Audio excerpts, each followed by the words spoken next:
जिस प्रकार कोरोना से बचने के लिए इम्यूनिटी का होना जरूरी है, उसी प्रकार इंटरनल सिक्योरिटी के लिए अजीत डोवाल बहुत जरूरी है। उत्तराखंड के रहने वाले पौड़ी गढ़वाल के 1945 में आजादी से पहले जन्म हुआ, आजादी से पहले, अभी तक पूरी तरह fresh and active Indian army officer थे इनके पिता, और अजमेर मिलिट्री स्कूल में इन्होंने पढ़ाई करी। इंडियन पुलिस सर्विस 1968 में इन्होंने आईपीएस के रूप में ज्वाइन किया। कैडर मिला था केरला का, 37 साल की नौकरी में 7 साल पुलिस में रहे, बाकी उसके बाद आईबी, रॉ और क्या क्या किया जासूस बन के। कहानी सुनते हैं पाकिस्तान की। ये जो हमारे अजीत डोवाल है ना, ये बहुत बुद्धिमान जासूस थे। इसकी कहानी को जरा समझते हैं, पहले बैकग्राउंड देखते हैं। इंडिया में पोखरण का टेस्ट कर दिया इंदिरा गांधी ने, जैसे बाद में आगे हमारे प्रधानमंत्री वाजपेयी ने किया था। न्यूक्लियर का टेस्ट अपना हो गया, यहां पे सफल हुआ। पाकिस्तान को लगनी थी मिर्ची, उनको तकलीफ होनी थी, उन्होंने अपनी तैयारी करनी थी। तो वहां जो डॉक्टर AQ खान उनके साइंटिस्ट थे, उन्होंने चाइना और फ्रांस से मदद ली कि हम भी अपना न्यूक्लियर टेस्ट करेंगे भाई, हम भी अपने न्यूक्लियर वेपन बनाएंगे। फ्रांस को समझ आ गया ये टेक्नोलॉजी के लिए नहीं, वेपन के लिए कर रहा, तो फ्रांस हो गया बाहर। चाइना मदद कर रहा था, लेकिन ये डॉक्टर AQ खान की तैयारी पूरी नहीं हुई, तो ये नॉर्थ कोरिया निकल गए। साइंटिस्ट थे ये, नॉर्थ कोरिया गए। नॉर्थ कोरिया, अपने किम जोंग यूंग के पिता उस समय, वो भी अपने न्यूक्लियर के चक्कर में पड़े थे। तो दुनिया ने देखा क्या चक्कर है भाई, ये क्यों गया नॉर्थ कोरिया, ये क्यों तैयारी करके आया। सबको लगने लगा इधर जो है मैडम इंदिरा गांधी ने और रॉ और आईबी का गठन कर दिया और अपनी बढ़िया टीम बना दी कि मैं यहां से लोगों को भेजती हूं चाइना और पाकिस्तान, मेरे अपने स्पाई और मेरा अपना नेटवर्क होना चाहिए जो राइट खबर दे सकें। इधर से अजीत डोवाल को सिलेक्ट किया गया कि अजीत डोवाल एक काम करो, अब तुम मेरे को डायरेक्ट रिपोर्ट कर रहे हो, मैं हूं प्रधानमंत्री और तुमको जाना है, इस समय तुम आईबी को यहां से लीड करोगे, नेटवर्क बनाओ पाकिस्तान में। काहोटा नाम की जगह थी ये, रावलपिंडी के पास में, जहां पे इनका एक खान रिसर्च सेंटर था, जहां पे इसकी तैयारी चल रही थी। इसकी खबर तो लगी, लेकिन ढूंढना मुश्किल हो रहा था। अब ये अंडर कवर एजेंट वहां पहुंच गए पाकिस्तान के अंदर, वहां ढूंढने का खूब प्रयास किया, कुछ मिले नहीं वहां पे। ये काहोटा में भिखारी बन के घूम रहे थे और अपनी पूरी तैयारी कर रहे थे। इधर इंडिया के अंदर उथल पुथल हुई, इंदिरा गांधी इलेक्शन लूज कर गई क्योंकि अपना इमरजेंसी हुआ था, और यहां कौन आ गए, मोरारजी देसाई आ गए। अच्छा, इन्होंने क्या किया, खान रिसर्च सेंटर के बाहर जो साइंटिस्ट आते थे उनको ट्रैक करना शुरू किया। ये साइंटिस्ट आ रहा है जा रहा है, आ रहा है जा रहा है, मिल नहीं पा रहे, पकड़ नहीं पा रहे, समझ नहीं आ रहा क्या करें। तो इनकी जो अपनी पढ़ाई थी, इनको पढ़ाई से समझ में आया कि अगर कोई न्यूक्लियर वेपन पे काम कर रहा है तो उसका जो रेडिएशन है ये उसके शरीर में आ सकता है, उसके शरीर के स्किन का टुकड़ा मिल जाए, बाल का टुकड़ा मिल जाए। तो उन्होंने एक ऐसा नाई ढूंढ लिया, वहां ऐसी बार्बर शॉप ढूंढी जहां पे साइंटिस्ट जाया करते थे।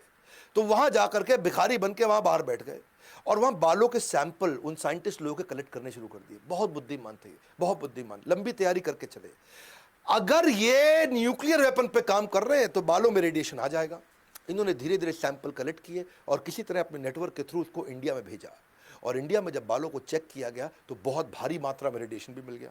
अब समझ आ गया कि यहीं पे पाकिस्तान काम कर रहा है, यहीं तैयारी हो रही है। तो इन्होंने जो है सोचा कि अब क्या किया जाए, इसको कैसे तबाह करें, इसे कैसे खत्म करें। ये सोचा कि भाई अब दोबारा झगड़ा किया इनके साथ में तो अमेरिका पाकिस्तान की मदद कर देगा। तो अगर मैं इस समय अपने प्रधानमंत्री को समझाऊं उनको अटैक करें, हमारे प्रधानमंत्री मानेंगे नहीं। तो उन्होंने एक इंटेलिजेंट तरीका निकाला। इन्होंने सोचा कि मोसाद को पकड़ता हूं मैं। तो इजराइल की जो अपनी इंटेलिजेंस एजेंसी मोसाद को उन्होंने बोला, देखो भाई मेरी बात समझो आप, ये जैसे तुमने इराक को तबाह किया, ये मुसलमान देश है, अगर इसने बना लिया न्यूक्लियर वेपन, सबसे पहले तुम उड़ जाओगे, तुम खत्म हो जाओगे। इसलिए एक काम करते हैं, मैं तुमको सब बताऊंगा कहां पे करना है, तुम आके इसको उड़ा दो।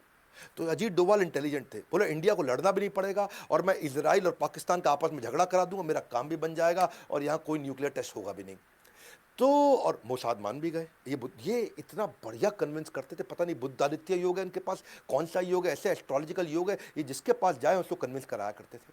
और कन्विंस कर दिया, इजराइल तैयार हो गया। इजराइल ने बोला एक काम करो भैया, हम कहीं इराक के ऊपर से उड़ा करके, ये जो मिडिल ईस्ट कंट्री है यहां से तुम जहाज ला नहीं सकते, पूरी तरफ दूसरी तरफ से घुमा के लाना पड़ेगा। रीफ्यूलिंग के लिए तुम हमारी मदद करो, गुजरात में रीफ्यूलिंग कर लेंगे, अपना बेस दे देना, वहां से जाएंगे, इनको उड़ा देंगे पाकिस्तान में, पूरा खत्म कर देंगे इनका खान रिसर्च सेंटर, कुछ नहीं होगा न्यूक्लियर टेस्ट। तो ये बोले ठीक है। अब ये रिपोर्ट करते रहे पीएमओ को, ये पीएमओ के पास गए, उनसे बात किया, भैया मैंने इतना जुगाड़ कर दिया, आपको नहीं लड़ना पड़ेगा, मैं इजराइल को लड़वा के काम करा दूंगा। पीएमओ ने बोला, अब जो थे ये गांधी विचारधारा के थे, हाँ यहां गड़बड़ हो गया। यहां मोरारजी देसाई ने सोचा कि ये तो इंदिरा गांधी का प्लान था भैया, ऐसा ना हो इंदिरा गांधी की वाह वाह हो जाए। उन्होंने साफ बोल दिया कि भाई वो कर रहा है टेस्ट, उसको करने दो, हम तो गांधी विचारधारा के हैं, हम तो लड़ते नहीं किसी से, वो उनके देश का आंतरिक मामला है, मुझको नहीं लड़ना भैया, हम नहीं वो इजराइल को बुलाएंगे यहाँ पे, हमारी धरती को क्यों खून से रंगा जाए, हमारी धरती को क्यों गंदा किया जाए। उन्होंने साफ मना कर दिया। अब वहां मना कर दिया तो ये बड़े परेशान हो गए, क्या करें, इतना मुश्किल से बाल वाल निकाल के सब जुगाड़ करके इजराइल को समझा के कराया, लेकिन ये हार कहाँ मानने वाले थे। कल की सुरक्षा के लिए सबसे अच्छी तैयारी रहे, विनम्रता से ही सही मगर कोशिश जारी रहे। इन्होंने कोशिश करते रहे।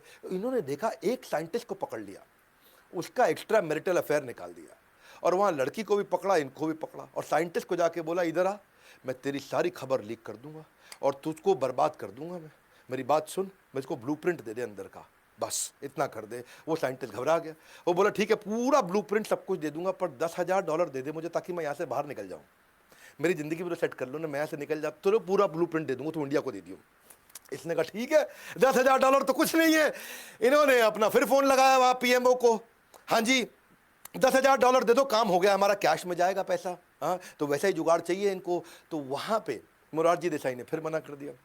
मोरारजी देसाई बोले ऐसे थोड़ी होता है, हमारे पास तो बजट भी नहीं है जी, हमारे पास पैसा भी नहीं है, और हम क्यों ये सब काम करें, जो पाकिस्तान को करना है वो अपनी धरती पे कर रहा है, हम अपनी धरती पे कर रहे हैं, वो उनका आंतरिक मामला है। मोरारजी देसाई ने फिर से मना कर दिया। अब यहां पर परेशान हो गए। अच्छा इधर हमारे रॉ के चीफ अरिन का वो परेशान हो गए, वो बोले मोरारजी देसाई जी ये क्या तरीका हुआ, हम लोगों ने अपने स्पाई नेटवर्क को जान खतरे में डाल के इंफॉर्मेशन ला रहे हैं। सोचो सर, आपको ब्लूप्रिंट मिल गया तो आप क्या क्या कर सकते हो, आपको सब पता चल जाएगा उनके बारे में। इन्होंने मना किया, उसने रिजाइन कर दिया। अच्छा अरिन खान ने यहाँ रिजाइन किया, लेकिन वो वहां हार नहीं माने। अजीत डोवाल फिर भी वहां लगे रहे।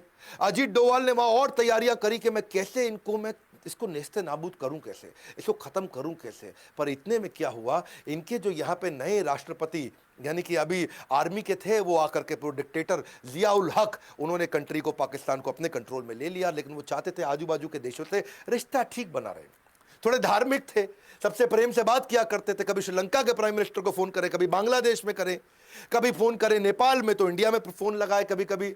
अच्छा यहाँ पे जब मोरारजी देसाई से बात किया, मोरारजी देसाई अपने शाम को अपनी अलग आनंद में जीवन जी रहे थे, और वहाँ मोरारजी देसाई फ़ोन पे बात करते वक्त उन्होंने इनको बोल दिया, तुम क्या समझ रहे हो जिया उल हक, हमने कच्ची गोलियां नहीं खेली, हमें सब पता है तुम कहोटा में क्या कर रहे हो। और वहाँ जिया उल हक परेशान, वो कहा ये क्या हो गया, इसको कैसे पता, तुम क्या न्यूक्लियर वेपन बना रहे हो, तुम्हारे कितने साइंटिस्ट हैं, वहाँ क्या क्या तैयारी करी, तुम्हारे खान रिसर्च सेंटर में क्या हो रहा है। हम कच्ची गोलियां नहीं खेलें जिया उल हक, हमारा भी नेटवर्क है तुम्हारे यहाँ पे, हाँ जरा कंट्रोल में रहो जिया उल हक। जिया उल हक परेशान। ये हमारे देश के या दुनिया के किसी भी देश के प्रधानमंत्री के द्वारा की गई लगभग सबसे बड़ी गलती थी। और यहाँ जिया उल हक ने क्या किया, ये बहुत गुस्से में आ गए, वापस आए। सोचो इतना कॉन्फिडेंशियल प्रोग्राम किसी को नहीं पता दुनिया में हम कर रहे हैं, और यहाँ इनके प्रधानमंत्री को पता है। इन्होंने ढूंढ ढूंढ के हमारे नेटवर्क के आईबी के एजेंट्स, ढूंढ ढूंढ के हमारे रॉ के एजेंट्स को पकड़ पकड़ के निकाल के मारा, और कईयों को मारा, और सब बेचारे मार दिए गए। पूरा नेटवर्क वहाँ नेस्ते नाबूद हो गया, सब खत्म हो गया। और लेकिन अजीत डोवाल चुपचाप वहाँ से निकल के भाग आए, वो इंडिया आ गए। इतना तो तबाह इनको कर दिया था कि उन्होंने इनका न्यूक्लियर टेस्ट 15 साल डिले करा दिया। अमृतसर स्वर्ण मंदिर की कहानी है अगली, जिसमें